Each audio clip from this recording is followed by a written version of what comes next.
పక్క ఊరి పండిత సభకు బయలుదేరే సన్నివేశం. శిష్యులారా, మనం పక్క ఊరికి పండిత సభకు వెళ్ళాలి. సిద్ధమా?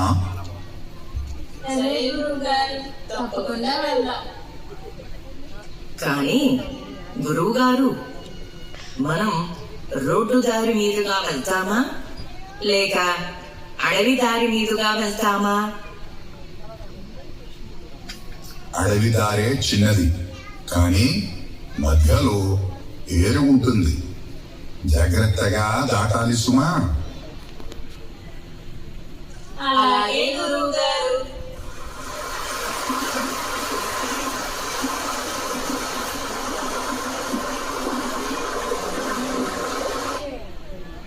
గురువు గారిని అనుసరిస్తూ శిష్యులు ఆశ్రమం నుంచి ఏటి వద్దకు చేరుకున్నారు. శిష్యుడాదా, నాకు చాలా అలసటిగా ఉంది. కాసేపు ఆ చెట్టు వద్ద విశ్రాంతి తీసుకుంటాను.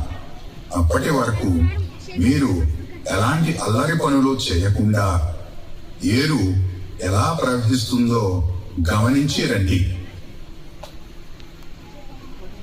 అలాగే గురువుగారు.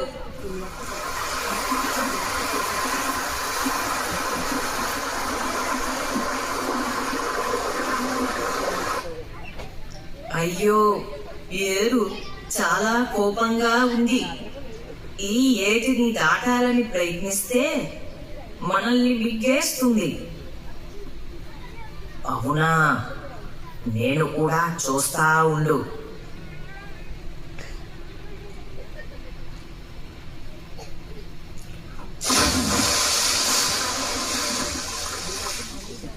అవును, నిజమే. ఏరు చాలా కోపంగా ఉంది. ఇప్పుడు ఏం చేద్దాం? పూజ చేసి గంగమ్మను సంతోష పెట్టాలా ఏంటి? ఇప్పుడు అదెలా సాధ్యం? మనం పూజా సామాగ్రి ఇవి వెంట తేలేదు కదా. అవును కదా. మనం ఒక పని చేద్దాం. మనందరం నిశ్శబ్దంగా ఆ చెట్టు వెనుక దాక్కుందాం. అప్పుడు ఏడు మనం వెనక్కి వెళ్ళిపోయామని భావించి నిద్రపోతుంది. ఆ సమయంలో ఏరు దాటుతాం. బాగు బాగు, అలానే చేద్దాం.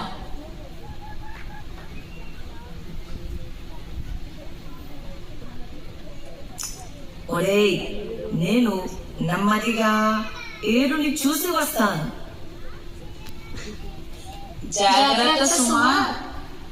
దూరం నుండి మాత్రమే చూసిరా, లేదంటే నేను మింగేస్తుందేమో. సరే.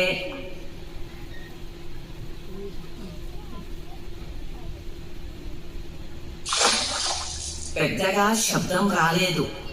నది నిద్రిస్తుంది కాబోలు. ఇదే విషయం అందరికీ చెప్తాను. ఒరేయ్, ఏరు నిద్రిస్తుందిరా. అవునా? ఇదే మంచి సమయం. పదండి, ఏరు దాడుదాం.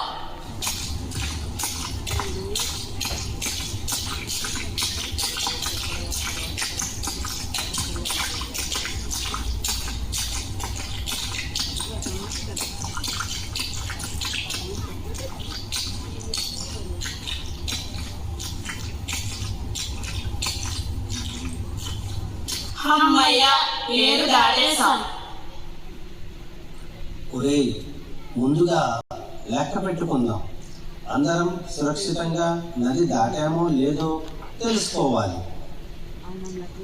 1 2 3 4 5 6. అయ్యో, మనలో ఒకరిని ఏరు మింగేసింది. అయ్యో అయ్యయ్యో, ఏరు ఎవరిని మింగేసిందో. ఆపండ్రా ఈ గోల. ఇప్పుడు నేను లెక్క పెడతాను. 1 2 3 4 5 6. అయ్యో, నిజమే, మనలో ఒకరిని ఏరు మింగేసింది.